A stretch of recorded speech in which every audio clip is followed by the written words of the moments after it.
Hello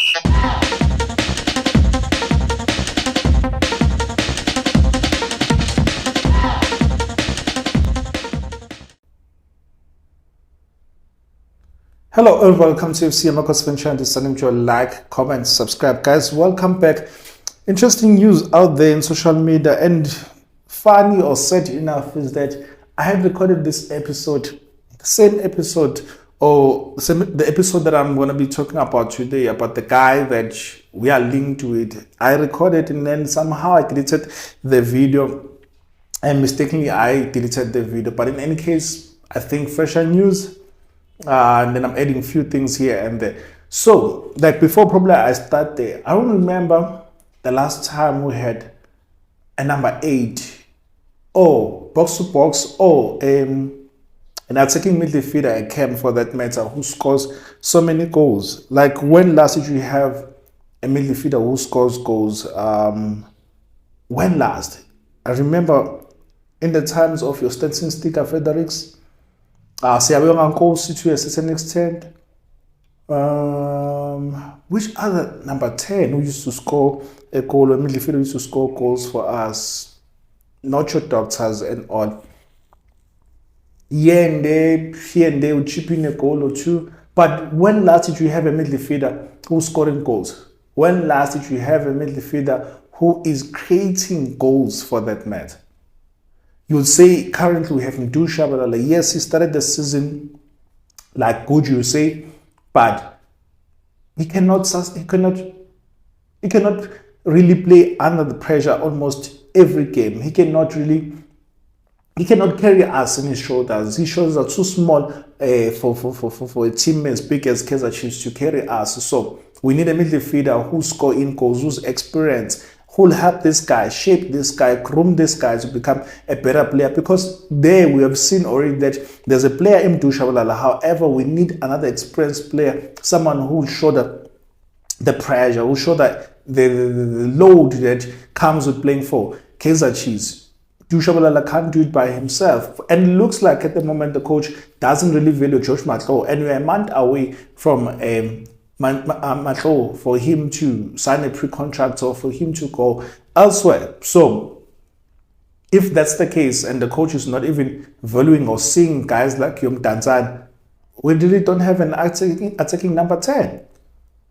So what are we going to do now that these guys are not under coach's plans by the look of things, and we are using a young guy whose shoes are too big to fill there? Like he has like too big. He has shoes that are too big for him to fill there. I mean, we can't put so much pressure onto this young boy, and we must stop this thing of being player FC or even coach FC for that matter, and support the team as a whole. So we are linked with a player whom I think that he can come in, slot in easily rather, come in, take on this position and score goals for us and create goals for us. I don't think that it's going to take hard for this guy to settle in the team, because why? He has played under our technical team.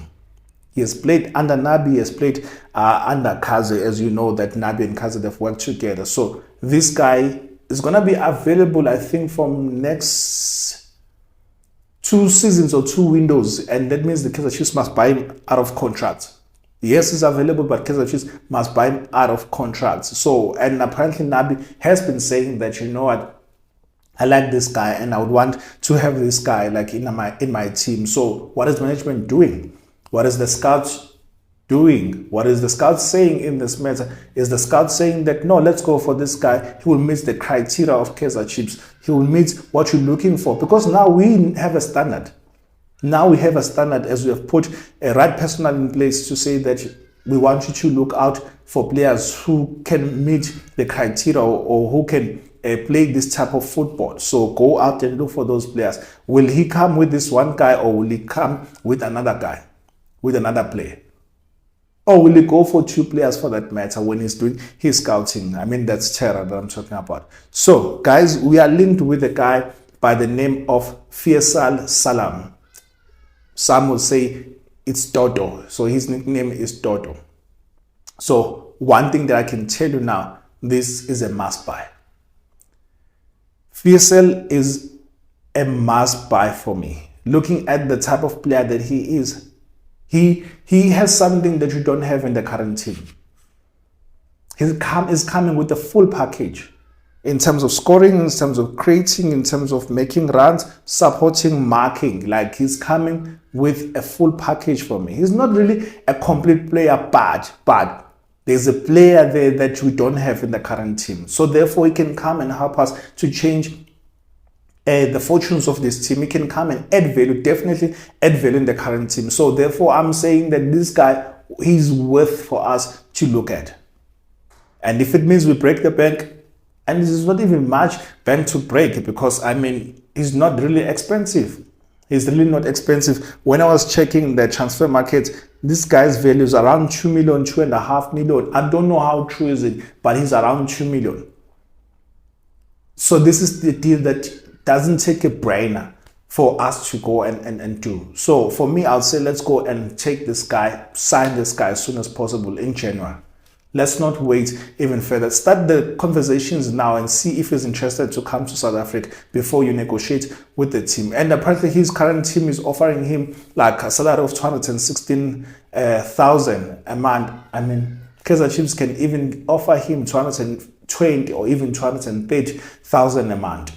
So when it comes to salary is not a problem. Salary is not a problem if we are saying that this guy, we want him. So we can negotiate, get him. And it's not us, there's competition, but because we have an advantage that this guy, since he has worked under Nabi and Kaizer, we have an advantage. Because this guy can come and work with Nabi, and it won't take time for him to click, because he knows how Nabi wants to play. He knows the tactics of Nabi. So he understands the system. So therefore, that means that if we want this guy, it won't be hard for us to get him. So, but we must act fast because we have competition. So, what is it that I liked about this guy when I was looking at him?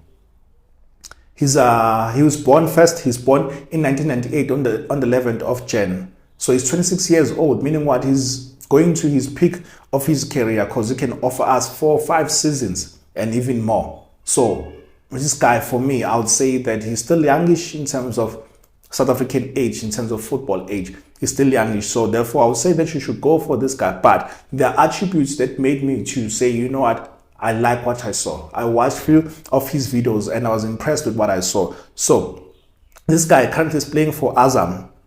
He's playing for Azam in Tanzania. He used to play under Nabi, like I said, in Kaizer. So the market value is around 100k euros. So when I converted that, I got 2 million something. So I could be wrong, but that's how much I got. So this guy, his attributes that I loved about him, or that I liked about him, is he has a powerful right foot shot. He has a powerful, dangerous right foot shot. If you remember Obua, he has the type of a shot in him, not because Obua was lefty, but because the dangerous shot in him.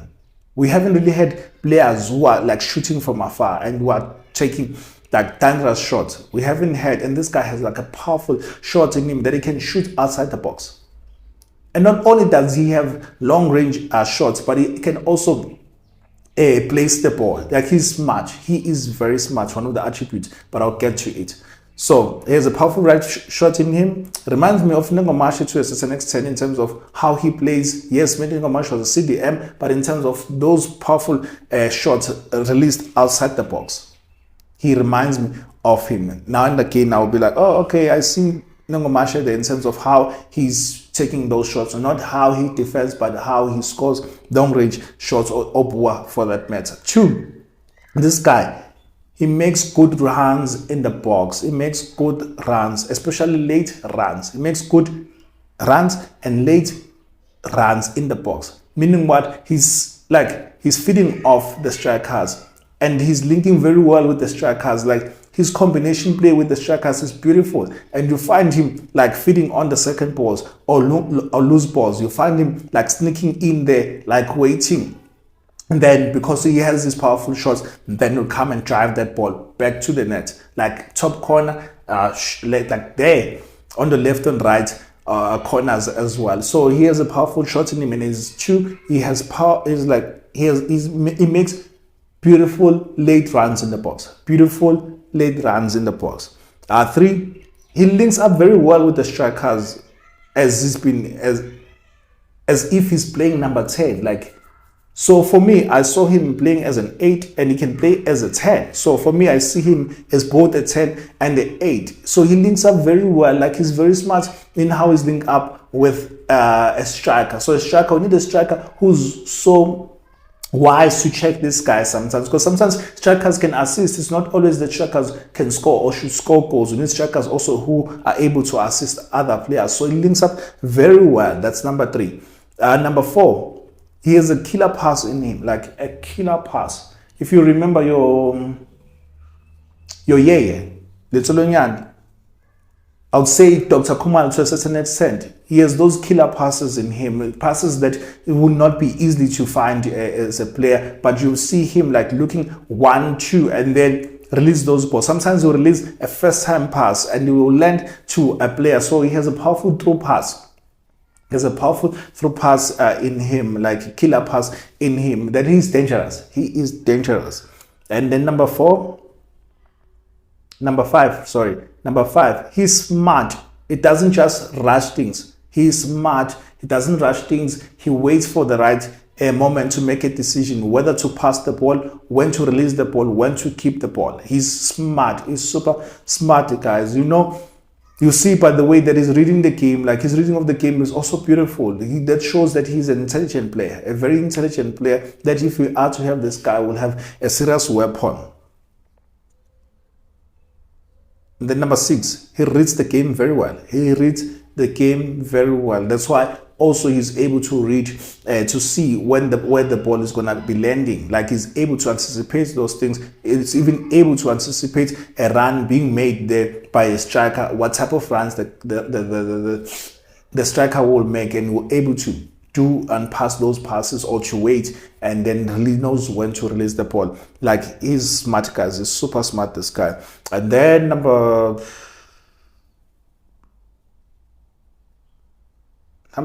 7, he's a good dribbler inside spaces as well. He's a good dribbler inside spaces. So these are the guys that they say that when you go to them, when you attack them, when you mark them, like, be cautious. Because they can make a show off of you. Like, they can make fun of you. Like, they can just kill with one touch. And if you are not careful, you get a spy too. You get a shibok. He's smart. He's not so much of a dribbler, but he's good at dribbling inside spaces, that is able to take on players if needs be. Number 8, he has a good 10 under pressure. He has a good 10 under pressure. Like, this guy can be marked by 2 guys. Like, you just look at the windows. Like, you know, guys like your Match can learn so much from this guy, in a sense of Match, most of the time, Match does not check his mirrors. If you've watched Match closely, you'll see that Match, he doesn't check his mirrors. Like, he hardly does. If he does, like, he does, but he hardly checks his mirrors to see there's an oncoming player. Where is the player coming? Is it coming on the left, far left, or is it coming on the right, or is it coming in the middle, just behind you? So know, okay, what to do with the ball, when to turn, and where to turn. So this guy is able to turn, like, quickly and kill a player or 2 with just 1 touch. Guys, please check this guy. Fisel Toto, as some they're calling him. Go and check this guy. He's a diamond. He's a diamond. And I'm not worried. I would not be worried if we are to get him, like, how he's going to adjust new life in South Africa under the new system. No, he knows the system, and he's a traveler as well. So for me, this guy, I would say, like, he's a must buy. He's a must guy. What do you think? Do we need an attacking midfielder? Do we need a number 8? Do we need a 2-in-1? Because this guy looks like he's a 2-in-1 for me. And he can shoot with both feet as well. He can place the ball with both feet, left and right. He can do that with no problem. What do you think, guys? Because Matt, his contract is coming to an end in June. And before these past few games, he wasn't our favorite. Most of us, he wasn't our favorite. But now slowly he's peaking, and he's been our favorite because now there's a guy who's releasing coming from behind, which is Mteto. But what happens if he's off form? Sorry, what happens if he's off form? What happens if he's injured? What happens if he's suspended? We need competition. Also, Mdu Shabalala, what happens if he's off form? What happens if he's injured? We need competition. So, your thoughts, guys. I'm out. Let me know what you think. Suddenly here. Subscribe.